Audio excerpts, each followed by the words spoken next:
What if the person you think you are doesn't truly exist? What if the self you cling to is no more permanent than a cloud drifting across the sky? In this video, we'll explore one of the most liberating teachings of the Buddha, not self, anatta, a truth that can free you from fear, ego, and suffering.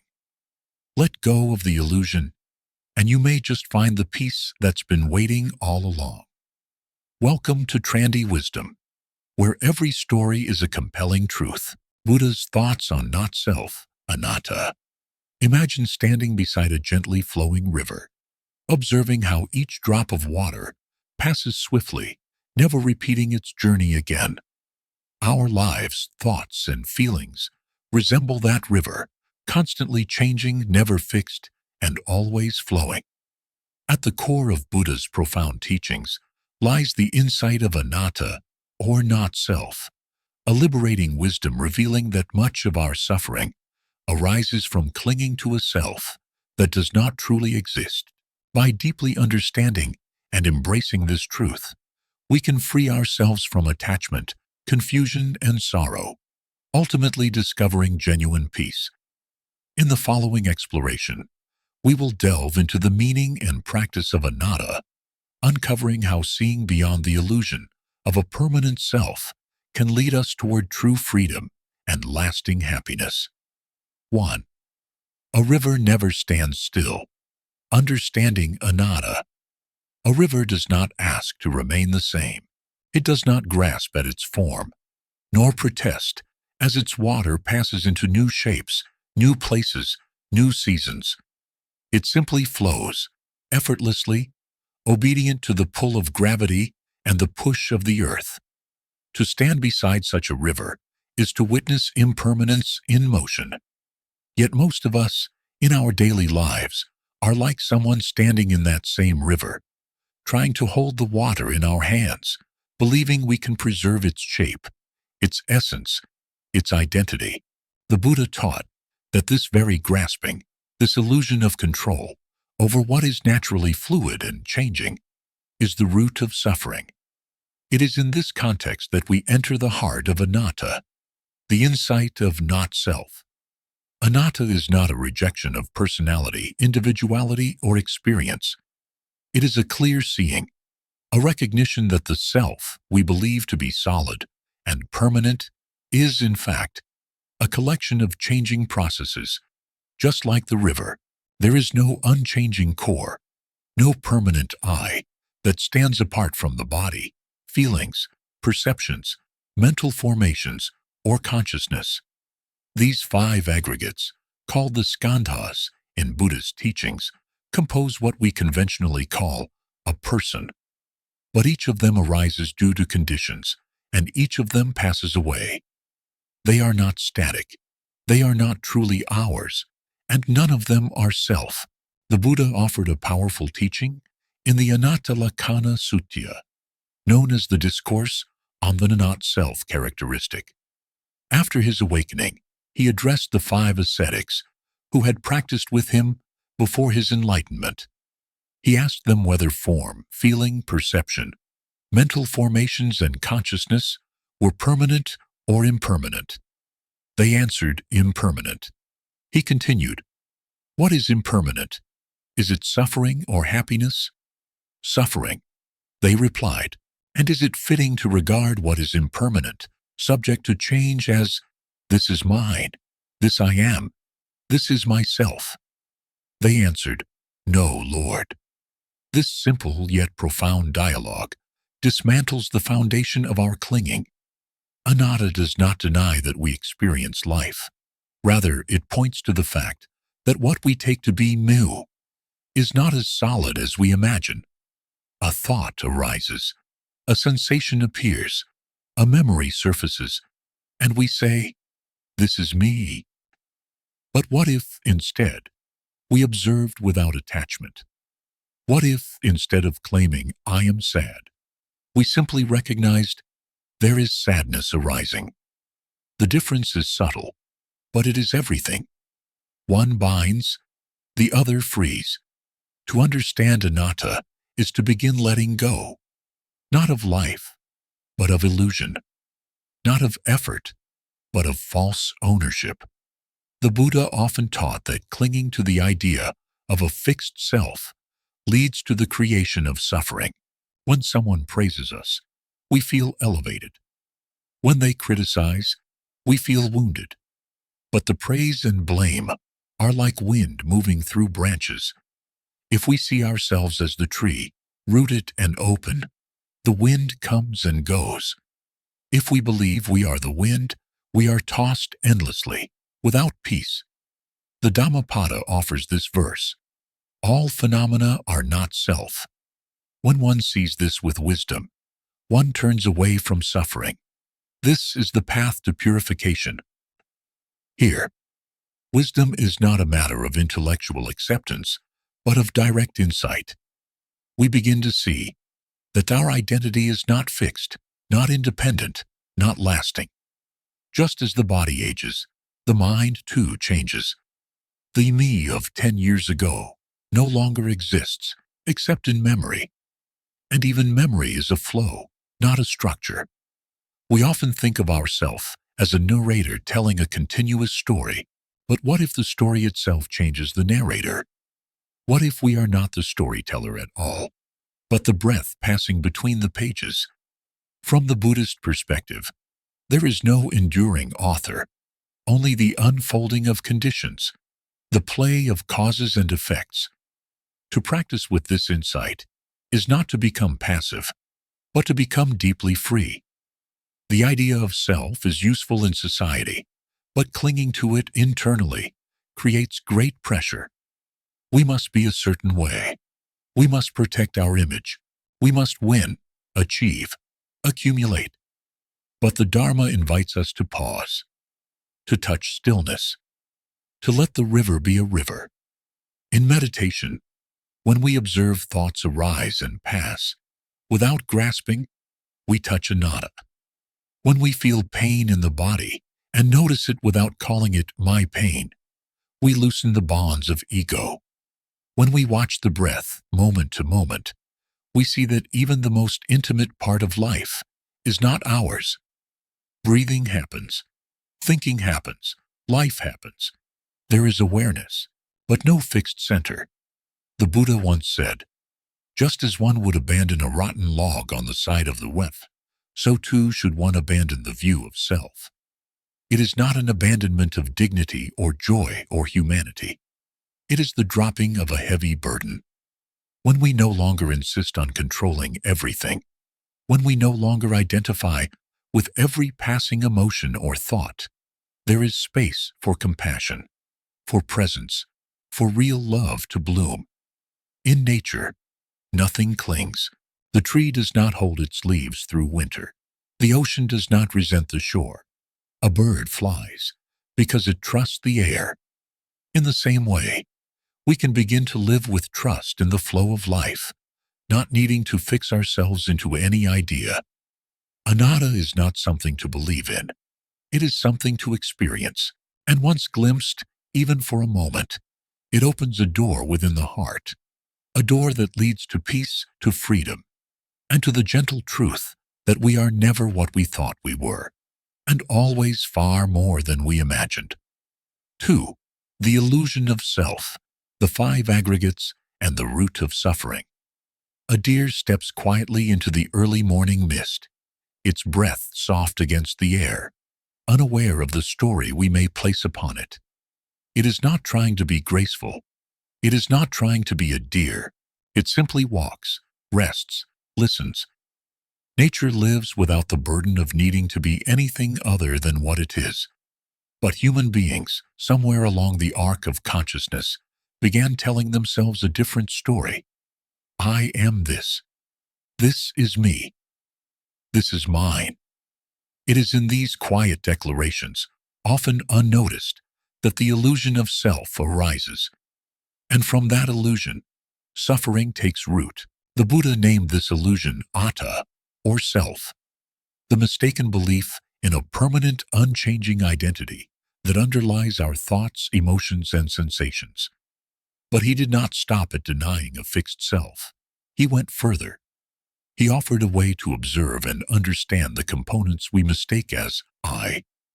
These are the five aggregates: form, feeling, perception, mental formations, and consciousness, called Panchakanda in the Pali language. By gently examining these five, we begin to see that what we call self is not a singular entity, but a process, a flow like the river, like the wind, like the clouds. Form, rupa, is the physical body, this flesh, these bones, this skin that ages, grows, and eventually withers. If we sit quietly, we can feel it shifting. The heart pulses, the breath moves, muscles tighten and release. The body is not a statue. It is not fixed. Yet we say, my body. And in doing so, we claim something that is only on loan. The Buddha taught, this body, O monks, is not self. If it were self, it would not lead to suffering. But since it changes, decays, and suffers illness, how can it be called self? Samyutta Nikaya 22:59. Feeling, Vedana, arises with contact, when the eye meets color, when the ear receives sound, when the skin brushes against the world. Feelings are pleasant, unpleasant, or neutral. They rise like waves on the surface of the ocean. Yet we say, I am sad, or I am happy, binding our identity to what is merely passing through. In meditation, if we can observe a feeling as just a cloud, it loses its power to define us. Sadness comes, joy comes. Both are guests. Neither are who we are. Perception, sanya, labels, and identifies. It is the mind's habit of naming tree, face, friend, enemy. It recognizes patterns and memories. But perception is not always reliable. We may mistake a rope for a snake. We may perceive rejection where none exists. The Buddha warned that perception is conditioned, and what we see is shaped by our fears, desires, and history. To trust perception as self is like trusting a shadow to be the object itself. Mental formations, sankhara, are intentions, thoughts, habits, and reactions, the seeds we plant in our consciousness through speech, action, and volition. These formations drive much of our behavior, yet they are not fixed. An angry person can learn peace. A greedy mind can open to generosity. These are not unchangeable traits. They are patterns that arise from conditions. The Buddha taught that understanding the impermanence of mental formations is key to liberation. Consciousness, vijnana, is the knowing faculty, the awareness that lights up experience. But it too is not self. It arises with its object. There is eye consciousness with sights, ear consciousness with sounds. There is no general consciousness floating apart from what is perceived. It flickers with each moment, like fire responding to the wind. We may think, I am aware. But awareness itself is a dependent process, not a fixed observer. Taken together, the five aggregates create the illusion of continuity. Like frames in a film, they move quickly and create the impression of a stable self. But when observed closely, none of the aggregates are permanent, none are independent, none can be controlled fully. They arise due to causes and cease when those causes fade. If we cling to them as me, we suffer when they shift, when the body grows ill, when feelings become painful, when perception distorts, when thoughts spiral, when consciousness dulls. We feel betrayed. But the aggregates never promised permanence. It was our attachment that created the wound. The Buddha's path invites us to gently unweave this illusion, not through denial, but through deep looking. He said, monks, form is like foam. Feeling is like a bubble. Perception is like a mirage. Formations are like a plantain trunk. Consciousness is like a magic trick. Samyutta Nikaya 2295. These similes are not meant to frighten us, but to free us. Foam, bubbles, mirages. They are real in experience, but not reliable as ground. When we see this, we no longer demand solidity from what is fluid. We no longer suffer because things change. We expect them to. To understand the aggregates is not to withdraw from life, but to enter it more fully, without the need to defend an image, protect an identity, or uphold a story. When we do not take things personally, we are free to respond rather than react. When anger arises, we don't have to say, "I am an angry person." We can simply say, "Anger is here," and breathe with it, care for it, and let it pass. In the forest, the trees do not cling to their leaves. They fall in autumn, and the tree remains. The bird does not mourn the wind's direction. It adjusts its wings and continues flying. We too can live this way, not in indifference, but in spaciousness. When we stop trying to possess life, we become intimate with it. The five aggregates are not enemies. They are not mistakes. They are the materials of experience, but they are not self. To see them clearly is to lift the veil, to set down the burden, to walk more lightly. It is the beginning of freedom. The Buddha said, "Just as one who is skilled in viewing illusions does not chase after them, so too should the wise not cling to these aggregates." Adapted from various sutta teachings. In every breath, in every sound, in every fleeting thought, the illusion of self can dissolve if we are present, if we are still, if we are willing to look deeply. Not to escape life, but to see it as it truly is, free, changing, and deeply interconnected. 3. Mindfulness in the light of not-self. Applying Anatta in daily life. There is a moment in the early morning when the world has not yet fully awakened. The dew still rests on the grass. A breeze stirs the leaves, not yet heavy with sunlight. In this quiet, everything seems more real, not because it has become more solid, but because we have become more present.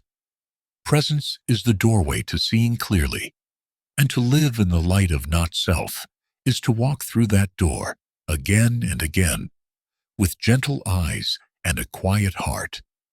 Mindfulness is the soft lamp that illuminates what we often overlook, the changing nature of our bodies, our emotions, and our thoughts. It is not a technique for escape, but a way of arriving in the truth of each moment, without trying to shape it into a fixed story. Anatta, the insight of not-self, comes alive when we meet our experience just as it is, without adding mine, me, or I to what arises. The Buddha taught that suffering is born from clinging to form, to feeling, to identity, to control. But mindfulness, properly cultivated, is the medicine that heals this grasping. It allows us to observe without owning, to feel without becoming, to breathe without attaching. In the Satipatthana Sutta, the Buddha instructed his disciples to practice mindfulness by contemplating the body as not mine, not I, not myself. The same applies to feelings, perceptions, mental formations, and consciousness. This is not a practice of rejection, but of freedom. It is the art of living without the weight of needing to be someone. In daily life, Anatta can be remembered in the most ordinary moments. When you are walking, simply walk. Notice the movement of your feet, the sensations in your legs, the rhythm of your breath. These are not your feet, your sensations, or your breath. They are conditions arising together. They appear and pass. When anger comes, don't say, "I am angry." Instead, pause and recognize, there it's anger. This subtle shift is powerful. It breaks the chain of identification. It opens the space for compassion. To live with Anatta is not to dissolve into nothingness, nor to become indifferent. It is to become intimate with life, without needing to possess it. You can listen deeply to a friend without carrying their suffering as your own. You can care for a child, a partner, a parent, without creating an identity out of the role. You can love deeply and freely without the fear of losing yourself, because there is no fixed self to lose. Mindfulness is not merely noticing what happens. It is seeing into the nature of what happens. When you sit in meditation and observe the breath, you begin to see that the breath does not belong to you. It flows in and out, like the wind through trees. You do not make it happen. You do not own its rhythm. You can watch it, but you are not it. Similarly, when you observe a thought, you begin to understand that it, too, is not self. It arises because of causes, your mood, your memory, your surroundings, and it will dissolve when these conditions fade. This practice deepens when applied to the more challenging moments of life. In pain, physical or emotional, the usual reflex is to tighten, to say, "This pain is mine," and to contract around it. But if we stay with it, breathing gently, recognizing it as a changing phenomenon, we soften. The pain may remain, but the suffering lessens. We are no longer imprisoned by the idea that it defines who we are. The Buddha once compared our clinging to self to holding a red-hot coal with the intention of throwing it at someone else. Before we can act, we are already burned. Mindfulness helps us drop that coal. It teaches us that we do not need to be right, do not need to win, do not need to protect an image that never truly existed. This is not weakness. It is peace. In the marketplace, when we are spoken to with harshness, we may feel hurt. The ego reacts. How dare they? But if we pause and observe the hurt, the thoughts, the tightening, we may ask, who is truly being attacked? The self that wants approval, the story we built around our identity. All of it is transient. We can breathe and return to presence. We are not the storm. We are the space it moves through. The natural world teaches us this wisdom continuously. A bird does not worry about its song being good enough. A flower does not try to be a better flower. They simply express their being and let go. In the same way, we too can live fully without needing to become anything other than what this moment requires. To apply anatta is not to forget ourselves, but to stop clinging to the illusion of a separate self. It is to recognize that we are not isolated islands, but a stream of conditions flowing together with all of life. The sun, the rain, the breath, the smile of a stranger, all are part of this flow. When we stop drawing a boundary around me, the whole world becomes intimate. The Buddha said, when one sees with wisdom that all formations are not self, one turns away from suffering. This is the path of purification. This turning away is not a rejection, but a gentle release, a loosening of the knots we have tied around our identity. When we wake up in the morning and place our feet on the ground, we can begin with this awareness. I am here, but not as a fixed self.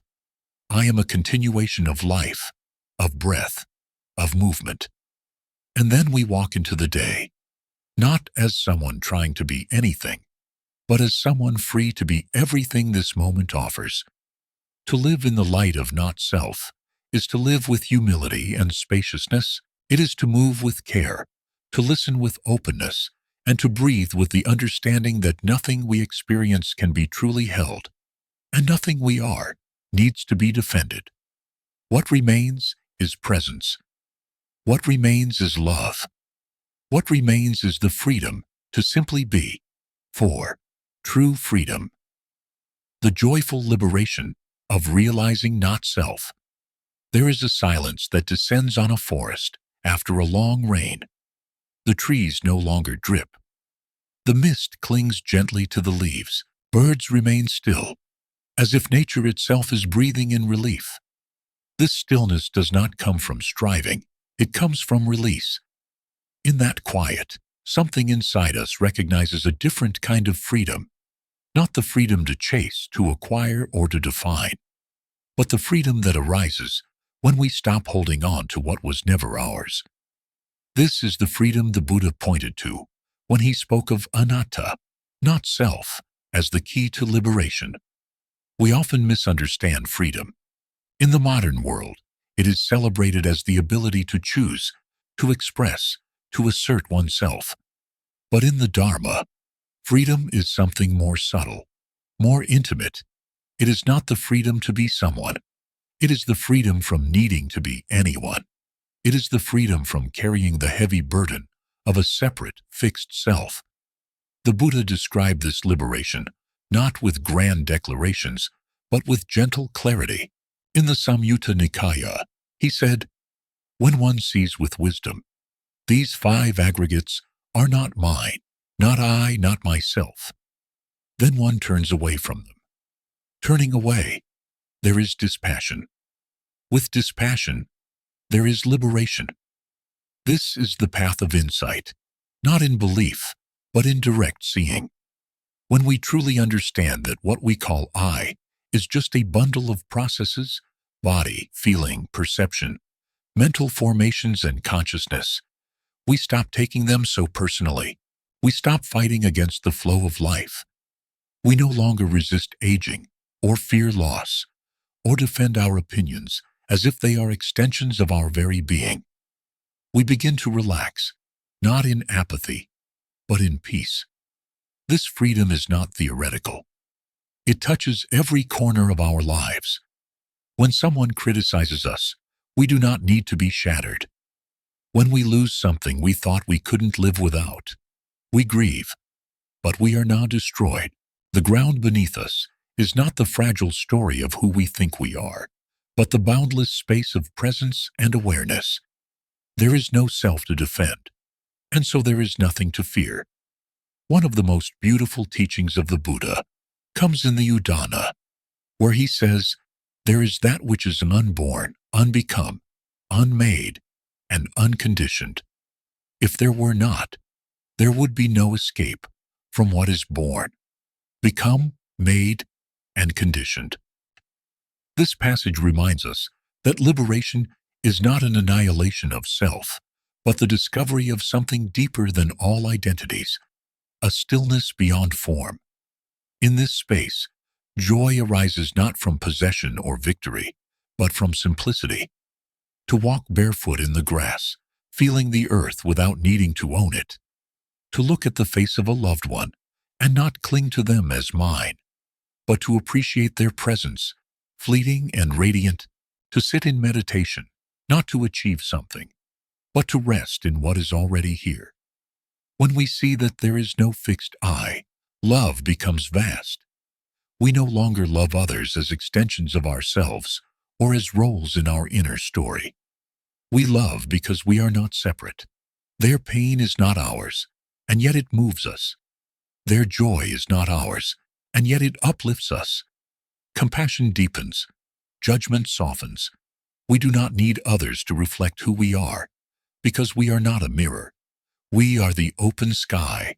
The Buddha did not only teach this to monks or ascetics. His teachings were for all who suffer under the illusion of self.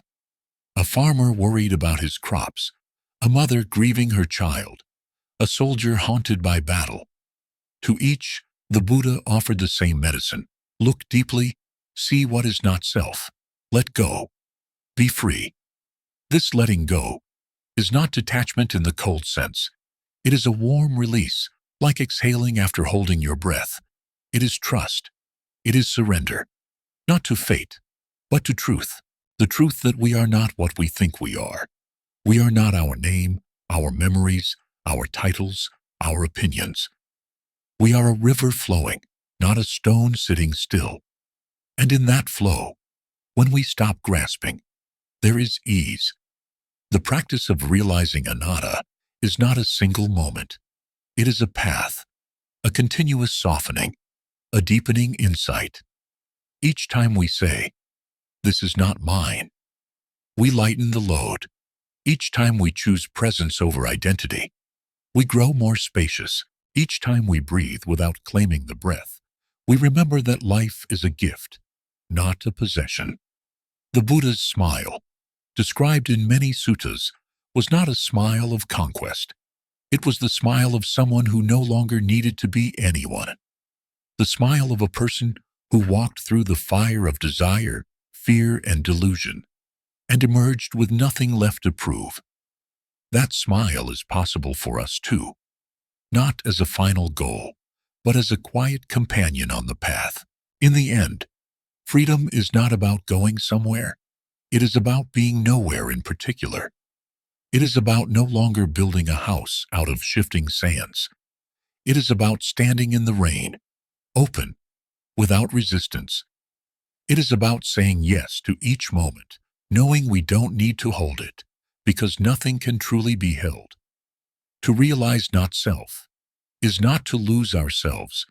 It is to stop searching for what was never lost. It is to come home, not to a fixed identity, but to the boundless mystery of life itself.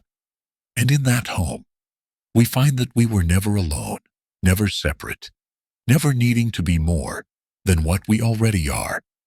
When we stop clinging to the illusion of self, we don't become less, we become boundless.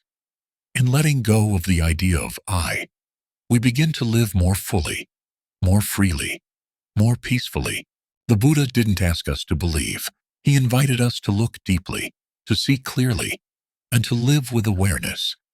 So today may you walk a little lighter, breathe a little deeper, and remember, you are not a fixed self, but a flowing, wondrous part of life itself.